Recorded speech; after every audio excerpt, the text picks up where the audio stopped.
गोरे दहिया में लागे छक्का माल गे पूरे मधेपुरा में करैने छबा वाले गे छौड़ी गोरे गोरे दहिया में लागे छक्का माल गे जिला पूर्णिया में मचैने छधा माल गे जब चले छो कमरिया में खुशी के ऐसा क्यों बोलते हो? सुन ले लाला का दुपट्टा तोरा मौसी के तोरा मौसी के लाला का दुपट्टा तोरा मौसी के तोरा मौसी के लाला का दुपट्टा तोरा मौसी के Vijay Shri digital audio recording studio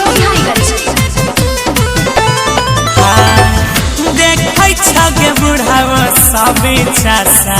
माँ उठाई के सबके लालचाब अपना सीना से हटाई के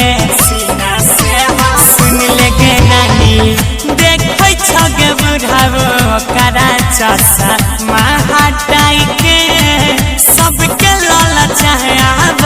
जे सीना में सटाई के सदा दिलावे छोरा जे बिना डसी के ये छौड़ी लाला का दुपट्टा तोरा मौसी के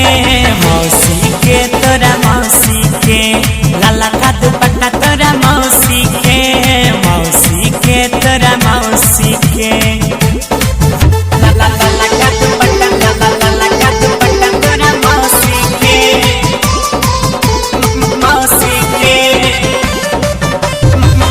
Vijay Shri digital audio recording studio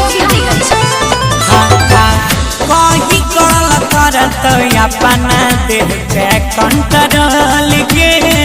सब छौड़ा मिल के नहीं तखला देवा बोला के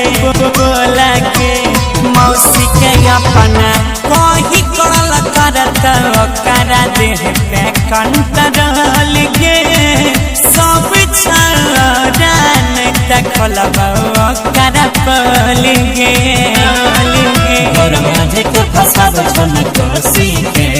चुप रहा गुड्डू सन्नी भाई लाला का दुपट्टा तोरा मौसी के तोरा मौसी के लाला का दुपट्टा तोरा मौसी के